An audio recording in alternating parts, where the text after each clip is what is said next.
So this week I kind of got into the first round of what I wanted to do for the year, and I did get a video up on Friday, which I'm super happy about. I accomplished my goal of working out for 5 times during the week on the elliptical, and I also lifted a little bit, but that's really not that much fun to watch. I did everything related to the to-do list that my wife and I made, and by we made, I mean she made, but I had some little bit of input. But I did it. Everything was done, and every day, and I set up a Google Keep, is what it's called. It's like a to-do list thing, and I set it up, and it recurs every week, and every day I can check stuff off that I did. It's awesome. I love it, and I'm pretty happy that I kept that goal. I also worked at school as far as organizing all my stuff. I have a large classroom, the largest one in the building, which is awesome. I love it. And I also have a bunch of storerooms off of there. The problem is it gives me a lot of places to put stuff that I don't need or don't need to keep or need to better kind of organize. So I really wanted to tackle getting that stuff pared down, organized, and set where I wanted to go. I also accomplished a couple goals around the house. Number one, I took care of a little issue that's been bugging my wife and I for a while. We have a kind of living room area. We're in a split level house, and we have a living room area that we spend a large majority of our time in. The problem is that we redid that room not that long ago. We got drywall up, put in new floors, all that stuff. It's awesome. The problem is that when we put the new walls in, or should I say the workers that we hired to do that, because I have no idea how to do that. I did the floors though, so I didn't do it all by myself. But I put the walls that were in there previously were wood paneling, and they'd been in there since the 80s when the house was built, which is fine, but our dog River destroyed the carpet, and that's a different story. So we took that out and we replaced the walls, and while they were doing that, some of the insulation got a little messed up, I think. It was only R15, which R refers to how resistive it is to temperature flow. I would have much rather had something in there that was higher, and if I were to do it again, I would have gotten higher insulation in there, but that you can always do stuff better in the past. But now that we have that, there's a gap in between the wall and the fireplace stuff that allows air in. And on windy nights and cold nights, which it's been super cold, we can actually feel the air coming in. So I needed to do something about that. So to do something about it, I got some vinyl caulk, I got a caulk gun, and we're ready to go. The problem is that I wanted transparent caulk, something I could just put on there, nobody would see, and it would just kind of fill up the space between the wall and the outside to stop the air from coming in. The problem is I got translucent caulk. What that means is that it's white and I want it clear. So now there's this nice white line going between my gray wall and the brick. Not thrilled about that, but there's nothing I can do about it at this point, so it's there, I have to deal with it, and the stupidness in me thought that it was going to dry clear, because I was still thinking that translucent, it even has the Spanish version of it, but I don't speak Spanish, it doesn't help, but I thought that it would dry clear, because I was so convinced that translucent and transparent were the same thing. As I said, I'm stupid. At the beginning of the week, I went over one of my friends and teachers I used to work with house, and we played a game called World in Flames. But before I get that, it snowed sort of on Saturday, and Saturday snow days, or snow on Saturdays, are the biggest waste of snow days ever. Snow must come on a Monday, a Wednesday, a Thursday, or a Friday.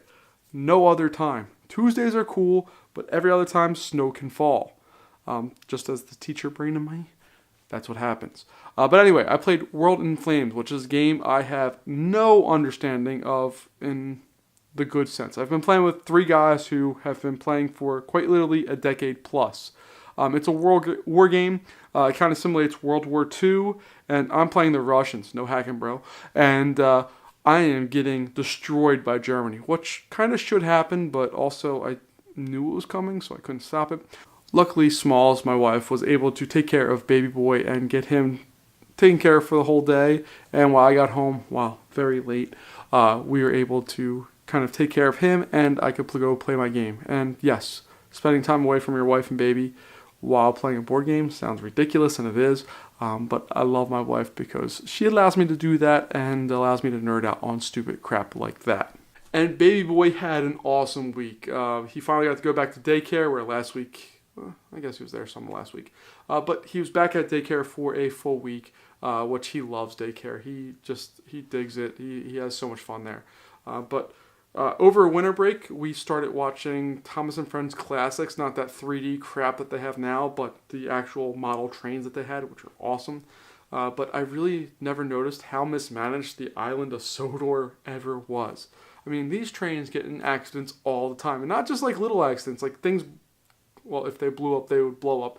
But they crush, the trains fall into all kinds of horrible things, or they just decide not to do any work. I don't know how that happens, how a train has that kind of choice, but they do, and that kind of happens. So, yeah, I've been enjoying Thomas and Friends Classics, I think it's called. It's on Amazon Prime, that's where we watch it. But it's been fun, take back to my childhood, because I watched all that stuff, and it's narrated by George Carlin, who, rest in peace, really mellowed out towards the end of his life, but also spoke a lot of truth during a lot of his life, and it's kind of cool to just see him do something that's not what he's known for, because he's known for a lot of more raunchy kind of comedy, which is funny, don't get me wrong, it's funny, but it's nice to see him kind of chill out and just kind of talk to kids in a different voice. I think it's fun to add that complexity to people where they are in totally different lights than what you originally saw them. Overall, week 2 of January was awesome. I mean, I did all the stuff I wanted to do. I got it done, and I'm pretty happy about that. I'm still working on this camera thing, getting stuff in focus, and the coloring and lighting and all that stuff. I'm not super familiar with all that stuff yet, but I'm getting there. But I'm really, really, really happy that all of the goals I set for 1 week were followed. Usually I set goals that are outlandish and are kind of set and not really ready to be followed through on fully. And I've really tried to make sure that this week and last week I followed through on everything. I took care of what I was supposed to and what I had set in my mind. I'm hoping that this is going to be a change that I can continue to do and something that I want to push through and do better on. Because this is kind of phase 1, kind of Nate 2.0 or 1.0 of where we wanted to go with kind of my mindset and how things are done. So hopefully I'm working towards being a better person, being a better father, being a better husband, just being better overall, and getting things done that are supposed to be done and that I should take care of. So that's kind of a wrap of this week, and I'll leave you some pictures of baby boy.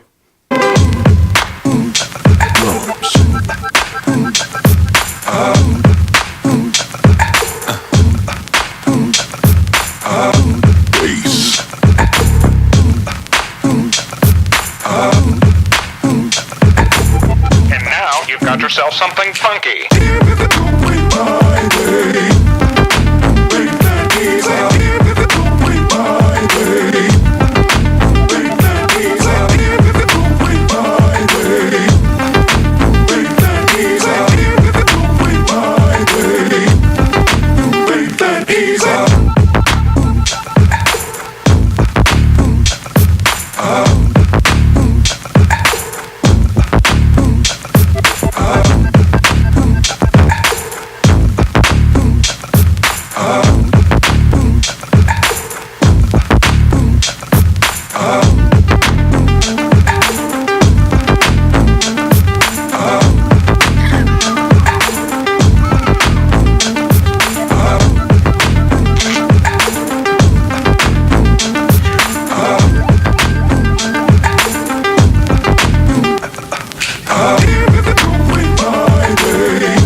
Got yourself something funky.